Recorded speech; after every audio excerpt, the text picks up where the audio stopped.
C'est parti pour un point lecture. Pour l'instant, j'ai lu ces 2 livres-là.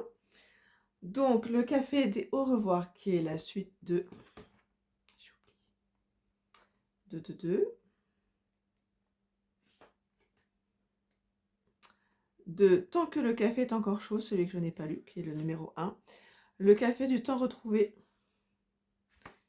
Et donc, celui-là, Le Café des Au revoir. Et ensuite, il y aura Le Café où vivent les souvenirs. On se retrouve donc dans le café Funicula. J'ai beaucoup de mal avec ce nom. En fait, ce nom me rappelle un spectacle auquel on avait emmené nos 2 grands quand ils étaient petits. Donc c'était quand on avait encore 2 enfants. C'était sur Pinocchio, il me semble bien, mais façon cirque. Et il y avait une chanson et c'était Funiculi, funicula, yame, yame, yame, yame, ya. Et du coup, en fait, quand je lis Funiculi, funicula, je quitte le Japon pour le cirque. Voilà. J'ai avalé ma salive pour éviter de rire. C'est pas mieux, du coup, je tousse.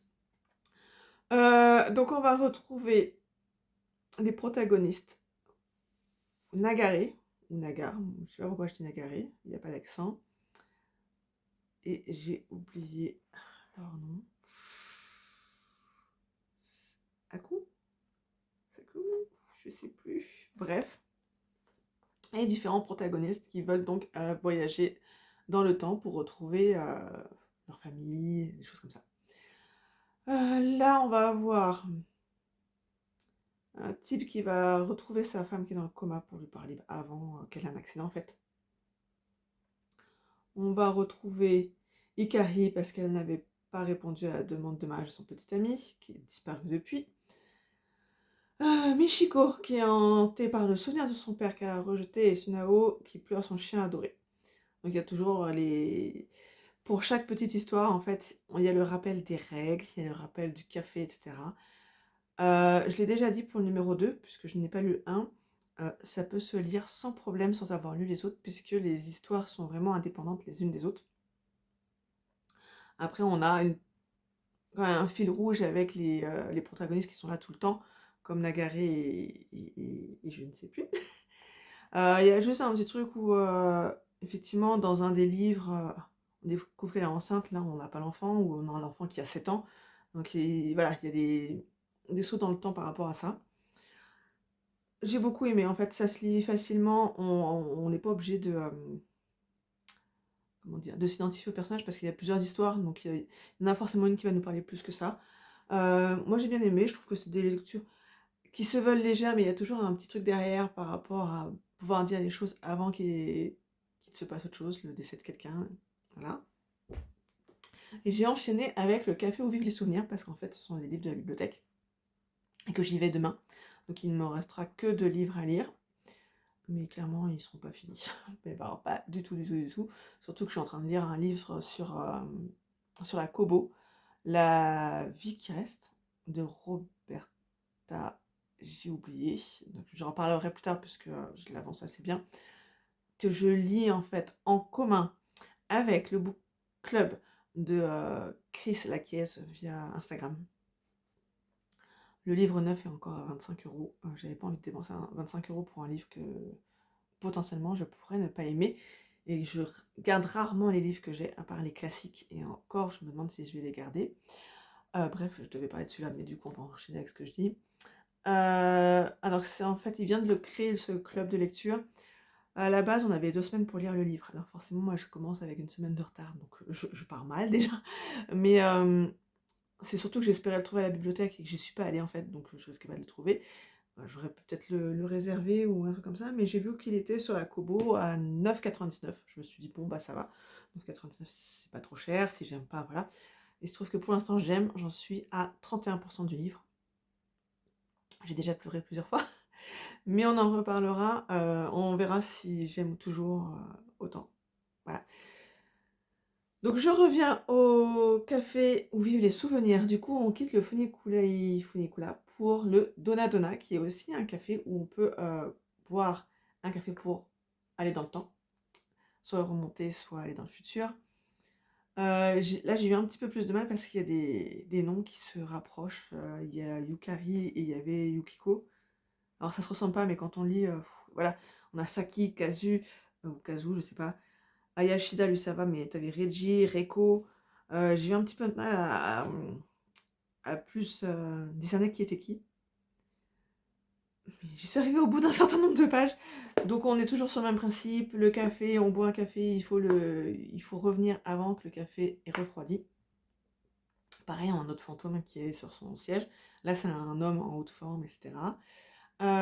Et on est à Hakodate, ou Hakodate, je sais pas, au nord du Japon. Là, par rapport à l'autre café, c'est qu'on est sur un site plutôt touristique, donc il y a plus de monde à passer. Là encore, on va suivre des personnes qui veulent voir des êtres plus ou moins chers, plus ou moins chers entre guillemets, parce que par exemple, on a Yaiwa, je sais pas, qui est une jeune fille en fait qui en veut à ses parents qui sont morts quand elle était petite et qui a été dans des familles d'accueil, etc. Donc elle leur en veut. Et elle veut y retourner pour en fait régler ses comptes d'une certaine manière. On a Todoroki qui est un comédien. Alors on voit d'abord son collègue et ami. Et il veut retourner voir sa femme, mais son collègue et ami voudrait l'en empêcher. Alors c'est pas qu'il veut l'en empêcher, c'est qu'il a peur en fait, qu'il décide de rester dans le passé. Voilà, on a donc Reiko qui est submergée par la disparition de sa sœur, décédée assez rapidement suite à une maladie. Et Reggie qui réalise trop tard qu'il est amoureux d'une amie d'enfance. Et c'est pareil, donc il va remonter dans le passé pour la voir. Voilà. Là, je trouve que c'est plus triste, peut-être, mais ça m'a peut-être plus touché. C'est un petit poil plus loin, il me semble.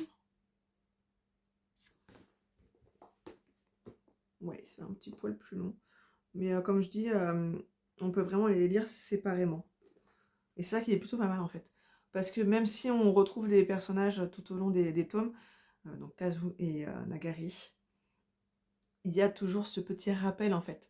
Le rappel des règles par rapport au voyage dans le temps. Il y a toujours un... Comment dire? C'est pas un résumé, mais on a toujours un... Ah zut, je trouve pas mes termes. Une petite présentation en fait. Là, on reparle de ça. Donc, comme ils ont changé de café, parce qu'en fait, la sœur de Nagare, si je ne me trompe pas, est partie précipitamment. Et du coup, Nagare et Kazu sont partis chez Donadona et ont laissé Funicula à la fille de Nagare qui, elle, peut faire voyager dans le temps. Kazu est parti aussi donc à Akodate, je sais pas. Avec sa fille, puisque une fois qu'on a un enfant qui a l'âge de 7 ans, c'est l'enfant de 7 ans qui prend le relais par rapport au voyage dans le temps. Donc elle est partie avec Nagare pour donc tenir ce café. Et je ne sais plus ce que je voulais dire. Oui, et du coup, en fait, il y a des petits passages qui nous rappellent les autres personnages, qui font d'une certaine manière un petit résumé de la situation pour ces personnages-là. Voilà, moi je trouve que c'est des lectures plus ou moins légères, parce qu'il y a des thèmes parfois un petit peu durs par rapport à la maladie notamment, à la perte d'un être cher. Mais voilà, ça se lit bien parce que l'écriture est vraiment jolie. Moi je trouve ça assez poétique en fait. Il y a des chats à chaque fois dessus, mais il n'y a pas de chat en fait dans les histoires. J'ai pas compris pourquoi. La chaise, ok, je comprends. Mais les chats, non, j'ai pas compris. C'est juste pour faire joli, je pense. Voilà, voilà pour aujourd'hui, donc on se retrouve très rapidement. Alors, pour vous, c'est juste après. Pour moi, ce sera un autre jour pour présenter donc les prochaines lectures. Alors, je continue avec les lectures du mois de mars, parce qu'on est aujourd'hui le 26. J'ai lu. Donc, Veiller sur elle, du coup j'aurais fini ma liste de la bibliothèque. Veiller sur elle de Jean-Baptiste Andrea, comment dire, je me suis fortement ennuyée, j'ai failli arriver à la moitié du livre. Je me suis dit non, j'ai envie de savoir pourquoi en fait on suit toute cette histoire. D'ailleurs l'histoire, donc on va suivre Mimo, de son vrai prénom Michelangelo Vitaliani, si je me souviens bien. Au tout début de l'histoire, en fait, il est sur son lit de mort dans un monastère, donc il y a des frères du monastère qui le veillent. Et comment dire ça? On suit un des prêtres qui veille aussi sur quelque chose, on ne sait pas trop, qui est dans une cellule enfermée Et on sait qu'il y a des gens qui viennent pour voir ce qu'il y a dans cette cellule. Je suppose que dans la cellule, en fait, c'est une, statue. Voilà. En vrai, je crois que j'ai ou alors j'ai pas compris l'histoire, hein. C'est possible aussi, mais on n'a pas vraiment de réponse, quoi. Si, il me semble que c'est une statue, que Mimo aurait faite. Bon bref, c'est pas le truc transcendant, hein. Ça apporte rien à l'histoire, en fait, de savoir ce qui est dans cette cellule et donc on suit Mimo. Il est lourd. Depuis son adolescence, quand il a 12-13 ans et qu'il rencontre Viola Orsini. Donc Mimo, en fait, c'est un pauvre qui a été mis, en apprentissage de, sculpteur avec son oncle. En fait, il a déjà appris un peu avec son père, mais il continue avec son oncle et un jour, il rencontre, donc Viola qui est, l'héritière d'une famille, prestigieuse, donc ça se passe en Italie et en fait, ils vont devenir amis, alors que tout les oppose. Donc on va suivre, en fait, leur histoire jusqu'à ce qu'ils meurent tous les 2. Je me suis fortement ennuyée. Alors après, il y a des passages qui sont un petit peu plus intéressants parce qu'au fur et à mesure, on suit, l'histoire avec un grand H, avec la guerre, de 14-18, quoi. Alors ça, c'est très, très rapide parce qu'en fait, on parle vite de la fin de la guerre et cetera et de frère quoi, un des frères de Viola qui est tué au cours de cette guerre. Il est même pas tué au cours de la guerre, en fait, il meurt dans un accident de train en allant à la guerre. Voilà. Pardon. Donc on suit l'entre-deux-guerres. Ah bon sang! Pardon. On suit l'entre-deux-guerres, et on arrive jusqu'à je sais même plus en quelle année on finit, tellement ça m'a pas intéressée. En fait, j'ai sauté des paragraphes au bout d'un moment. Je pense pas avoir raté grand-chose, mais en fait, on va suivre donc Mimo qui va devenir sculpteur, son oncle va envoyer ailleurs en lui disant, «Tu vas aller me chercher ça» et en fait, il l'envoie travailler, pendant que l'oncle récupère l'argent. Heu, Après il va finir aussi dans un cirque. Il va revenir, il va devenir un grand sculpteur. Oui, alors voilà, je sais même pas quoi raconter de plus sur ce livre parce que ça ne m'a pas du tout intéressée. J'ai quand même tenu les 580 pages. Difficilement, très difficilement, donc ce ne sera pas, ma lecture, du mois de mars. J'ai lu un livre sur ma Kobo, en lecture commune avec, le compte Chris Laquiez sur Instagram. J'ai pas suivi la deuxième lecture parce qu'en fait, j'avais déjà lu La Promesse de l'aube et je n'avais pas aimé, donc je voyais pas l'intérêt de recommencer cette lecture. Mais on a lu donc La vie qui reste. Si j'arrive, je mettrai une incrustation. La vie qui reste de Roberta Recchia. Alors là, par contre, j'ai beaucoup, beaucoup, beaucoup aimé. J'ai pleuré pendant ce livre. On va suivre le destin de plusieurs femmes qui sont entremêlées. Déjà parce que c'est par rapport à une famille. Donc on commence avec Marisa qui est tombée amoureuse d'un coureur de jupons, sauf qu'elle ne savait pas trop que c'était un coureur de jupons, je crois pas. Et elle tombe enceinte, et en fait on a l'histoire autour de ça, donc il la laisse tomber, il lui demande d'avorter. Ça crée en plus la rumeur autour de la famille. Ah bah alors Marisa, c'est un peu la couche-toi là, quoi, puisqu'elle est tombée enceinte et qu'elle doit avorter, etc. Et en fait, va y avoir un accident, elle va perdre le bébé, et elle va se marier avec quelqu'un. Oui, j'oublie ce petit point. Son père voulait la marier avec un jeune homme qui était amoureux d'elle. Il était tombé amoureux d'elle, donc ça tombait très bien pour lui. Il n'était pas contre le fait de se marier et qu'elle soit déjà enceinte. Euh, Ils vont se marier ensemble, en fait, ça va être un véritable amour entre eux. Ils vont avoir une fille et un fils. Le fils, on en parle, mais pas plus que ça, parce que c'est vraiment le dessin de femmes, j'ai envie de dire. Les hommes ont un rôle un peu secondaire, mais pas forcément pour tout. Et donc, Beta, on va la suivre. Alors, on passe des fois 10 ans d'un coup. Beta va un jour mourir dans des circonstances très particulières. Je crois qu'on n'en parle pas dans la quatrième de couverture, donc je vais pas en parler plus que ça. Je sais que moi, ça m'a fait pleurer parce que j'ai une fille, qu'elle a aussi 16 ans, donc je voyais très bien le truc. Et du coup, sa mort va avoir un impact sur sa cousine qui était présente avec elle au moment de sa mort. Ça va avoir un impact sur la grand-mère qui va cacher des choses. Ça va avoir un impact sur Marisa qui va entrer dans un mutisme en fait et qui va complètement s'isoler. Un impact sur son père, bien sûr, même si on l'a moins. Ça va avoir un impact aussi sur la tante. Donc voilà, c'est vraiment sur le dessin de toutes ces femmes. Mais après, on va surtout suivre Marisa et Myriam, donc la cousine, qui a aussi vécu des choses et qui, dans le non-dit, dans le fait que, ça n'ait pas été pris en compte pour elle, voilà, il va se passer plein de choses jusqu'à ce qu'elle rencontre, celui qui allait être son amour aussi, hem et qui lui ne va pas supporter ce qui s'est passé. Alors pas par rapport à elle, pour elle, il serait prêt à tuer en fait et c'est ce qui va permettre de débloquer la situation. Voilà, bon, moi j'ai beaucoup aimé. On se retrouve encore en Italie, c'était pas fait exprès, mais j'ai beaucoup aimé. Il y a une partie qui se passe aussi dans les années 80, donc il y a pas tout ce qui est réseaux sociaux et cetera. Moi voilà, celui-là je le recommande, j'ai vraiment, vraiment beaucoup, beaucoup aimé et en ce moment, je lis comme d'habitude après tout le monde, La femme de ménage. Alors j'en suis à la page 93, pour l'instant je m'ennuie. En fait ma fille l'a emprunté dans son lycée et elle a lu les 3 quarts et elle a abandonné en fait. Elle a dit ça me gonfle. Pour elle, la femme de ménage en fait se contente de tomber amoureuse de son patron. Bon, j'en suis pas là, mais pour l'instant c'est clairement ça me passionne pas plus que ça. Mais voilà, j'en suis qu'à la page 63, donc à suivre. Sinon, je vais avancer un peu parce que sinon la vidéo va être trop longue. Hier je suis partie à Leclerc Occasion. Je n'avais rien acheté au mois de février, je n'avais rien acheté au mois de janvier. Je me suis un petit peu lâchée. Alors, j'ai pris totalement au hasard, je ne connais absolument pas, mais La bibliothèque des rêves secrets de Michiko Aoyama. Aoyama. Ah ouais, je sais pas. Désolée pour la prononciation. En fait, c'est la tranche qui m'a attirée. J'ai lu derrière, j'ai regardé la couverture, je me suis dit, oh, c'est trop mignon. La couverture m'a fait penser à un des livres, Le café, machin, Café des au revoir et tout ça, là, il y a juste avant, que j'ai chroniqué un peu avant. Et je pense que c'est japonais aussi.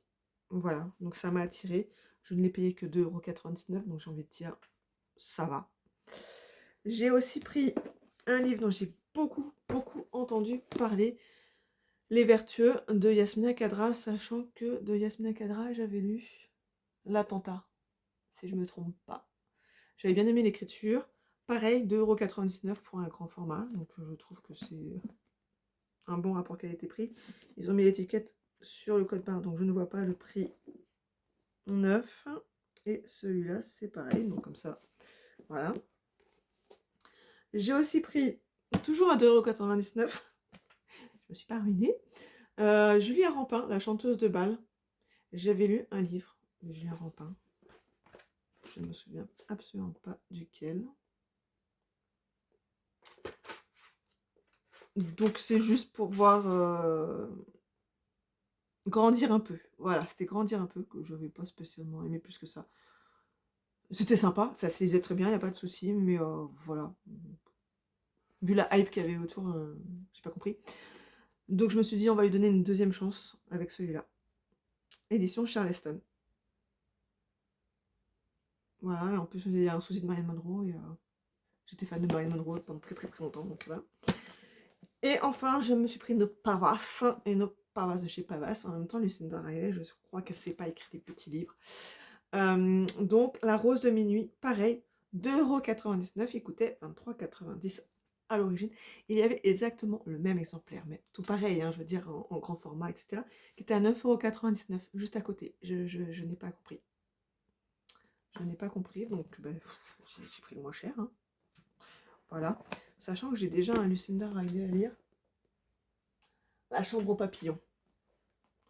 Mais j'ai fini la saga des 7 sœurs. Donc je pense que c'est bon. Et pour le coup, je pense qu'elle est toujours sur le même principe, avec 2 histoires en une, avec un saut dans le passé. Je pense. Donc comme j'aime bien Lucinda Riley, je trouve que ça se lit bien. C'est voilà, c'est ça, c'est une étourdissante fresque multigénérationnelle qui nous fait voyager des splendides demeures de la campagne anglaise au palais des Maharajas du début du XXe siècle. Voilà. Advienne que pourra. Voilà pour mes achats, voilà pour les dernières lectures. Donc on va se retrouver, je ne sais pas, ça va dépendre de mon rythme de lecture. Donc comme je l'avais annoncé, il y aura une vidéo sur des lectures parentalité. Il y aura 3 lectures qui, j'espère, vont sortir des sentiers battus, on va dire. Et pour l'instant, la vidéo avec mon mari, je ne sais pas, on n'est pas encore d'accord sur le thème, donc c'est pas pour tout de suite finalement. Mais voilà, donc je vous souhaite de bonnes lectures. N'hésitez pas à mettre vos avis en commentaire et des idées lecture aussi pour des choses que j'ai peut-être envie de découvrir grâce à vous. Je vous souhaite une belle journée.